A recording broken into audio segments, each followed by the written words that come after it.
জনজাতি আন্দোলনের অন্যতম পথিকৃৎ ও মহান দেশপ্রেমিক ভগবান বিরসা মুন্ডার ১৫০তম জন্মবার্ষিকী উপলক্ষে ফটিকরায় জনজাতীয় গৌরব দিবস পালিত হল।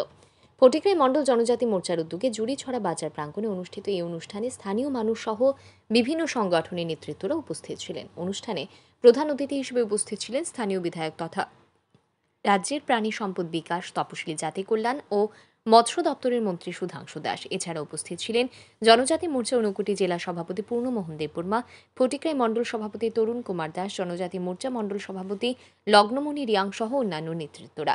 বক্তব্য রাখতে গিয়ে মন্ত্রী সুধাংশু দাস ভগবান বিরসা মুন্ডার সংগ্রামী জীবন, তার বিপ্লবী ইতিহাস ও আদিবাসী সমাজের স্বাভিমান রক্ষায় তার অসামান্য অবদান তুলে ধরেন। তিনি আরও বলেন, দেশের যশস্বী প্রধানমন্ত্রী শ্রদ্ধেয় নরেন্দ্র মোদীর নেতৃত্বে জনজাতি সমাজের ঐতিহ্য, সংস্কৃতি, পরম্পরা ও গৌরবময় ইতিহাসকে পুনরুজ্জীবিত করার পাশাপাশি তাদের অর্থনৈতিক ও সামাজিক ক্ষেত্রে অভূতপূর্ব উন্নয়ন ঘটছে, যা ইতিমধ্যেই দেশ জুড়ে দৃশ্যমান। বিরসা মুন্ডার অবদানকে দীর্ঘ বছরে কংগ্রেস এবং অন্যান্য দলেরা তার সেই অবদানকে অস্বীকার করলো এবং বিরসা মুন্ডার নাম পর্যন্ত ভারতবর্ষের স্বাধীনতা সংগ্রামী হিসেবে স্বীকৃতি দেয়নি।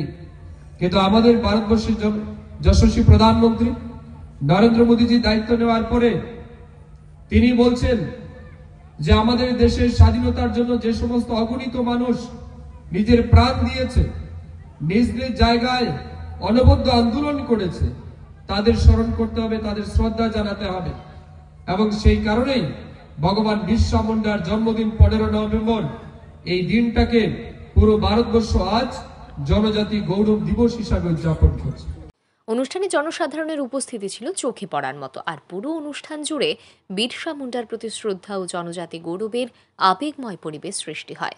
ব্যুরো রিপোর্ট, আর ই নিউজ।